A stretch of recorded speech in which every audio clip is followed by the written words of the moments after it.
一天，有一个大户要提款1000元，但是日夜银行实在无法支付。经理碰到这件事情，好似晴天霹雳，打电话到黄公馆。黄氏在病中听到电话就昏迷不省人事。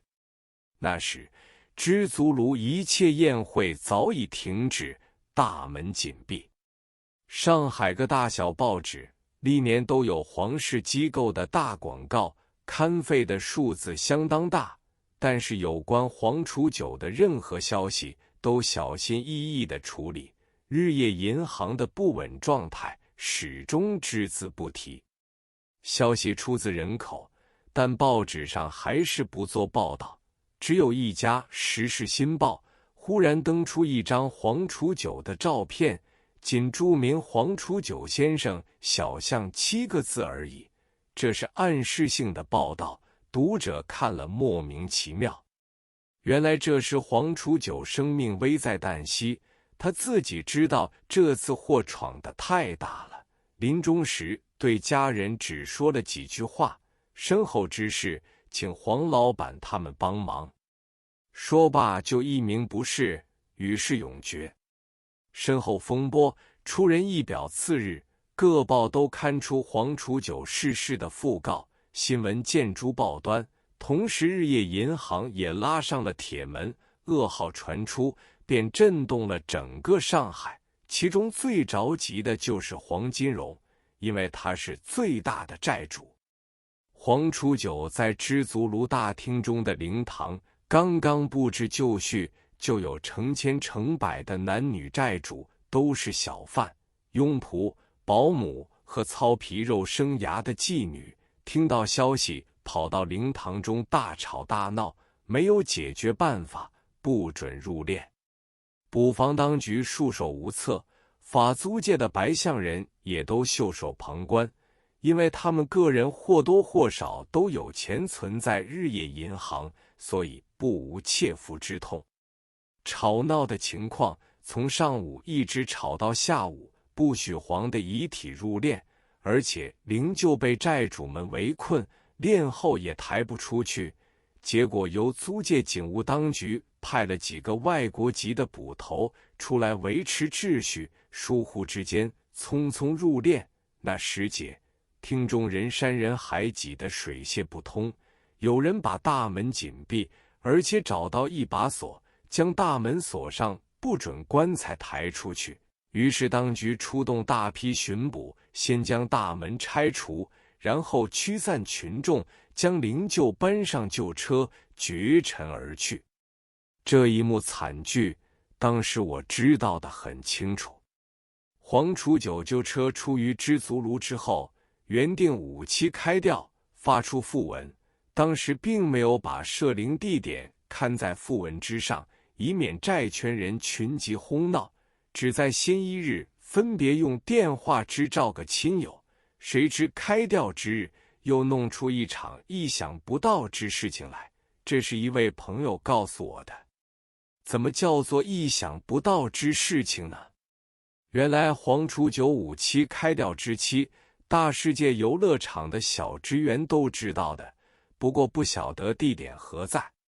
到了开吊的前夕，不知哪一个传出消息，说是开吊的地点是在胶州路万国殡仪馆。消息一传出，顿时一般劳保野鸡以及妓院中的乡帮、龟公之类，一传十，十传百，交头接耳地定出一个办法，准备全体搭乘公共汽车，在是日上午10时齐集万国殡仪馆，各带会务一包，预定大闹殡仪馆。因为银行关闭，存款一无着落，损失思绪，人人有切肤之痛。于是次晨许多人聚在一处，拥进万国殡仪馆去。本来万国殡仪馆门前有印度巡捕看门，普通人不准贸然进入。这时见到大批不伦不类的莺莺燕燕，急加拦阻。一个娼妓抛了一包秽物，比炸弹还厉害，应急巡捕及时外避，大家像潮水一般的涌进去。只见里面有一家丧家，是姓王的，这班人也不知道什么王皇有别，吵闹一阵，大抛秽物，这家姓王的丧家弄得狼狈不堪。等到问明真相，已经晚就不及了。这件事虽是大大的误会，但也可以说明怨毒至于人心矣。原来黄楚九家人早已料到有此依着，故意声东击西，传出讹言，实际上是在新闸路玉佛寺开吊，排场很小。又有人追查黄楚九葬在哪里，也始终没有人知道。一部分人以为必定葬在上海第一流人物的下葬地万国公墓，但是大家知道黄楚九与万国公墓的创办人经汪国真女士因新世界拆股事闹得不开心，绝不会葬到那里去。过了好多年，事过境迁，才知道黄楚九是葬在漕河泾的，这是后话。后来法院宣告黄楚九破产，黄太太连首饰都交出来。经法院清理后，公布一张遗物拍卖单，罗列钻石、玉器、古董、皮球等1000余件拍卖品的名单，在报章上连登了3天，才全部登完。另外组织善后委员会，隔了1、2年才发还存户存款的1成，又隔了好久再发还半成。从此以后再也不发了。盖棺论定，黄楚九不失为一位具有无限雄心的事业家，至今在他那许多故旧朋友口中还是毁誉参半。有人说他抱的是因有主义，即是说他一个人创办了许多事业，养活了许多职工，每个职工都有一家老小，赚了人工，大家赖以举火。若是天价已年，恐怕什么大王的衔头也会轮到他的。